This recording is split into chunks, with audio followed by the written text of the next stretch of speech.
Hey people, hope you guys are doing good. Hope you guys enjoyed that last video. I know it's been some time in between this video, when this video posts, and the last video.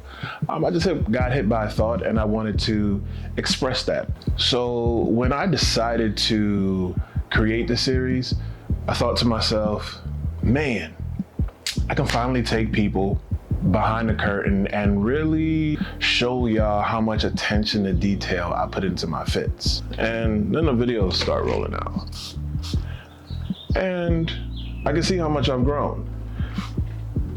The quality is good, but visually it's getting better. But it feels like something's missing. You know when you have a good meal, but you have to add a little seasoning, right? That for me is the message. So what's the message? What's the message, E? For me, I think the message is, in order to expand my range, experimentation is necessary.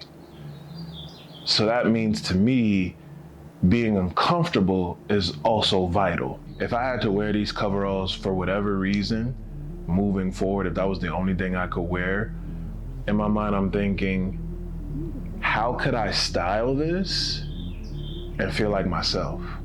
It's in those moments where I'm trying to see what works. And I'm thinking, is there something that I can use a reference to guide me?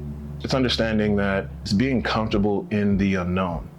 I used to have this belief system where we see those models or those mannequins, what they look like is automatically how it should look like in our minds and how it should fit. And that's totally false. So in a sense, I gotta be realistic about how I see my body and how I be myself and take a realistic approach to understand how things shape around my body, what textures, what fabrics, how they lay on my skin, so I can understand what's good and what's not, what makes me sweat, what doesn't, what irritates my skin, what doesn't, and that approach so that anything that I wear, I'm always going to be comfortable and confident in. Hopefully this helps you guys out, and don't worry, still got more videos coming. So let me know what you think of this video.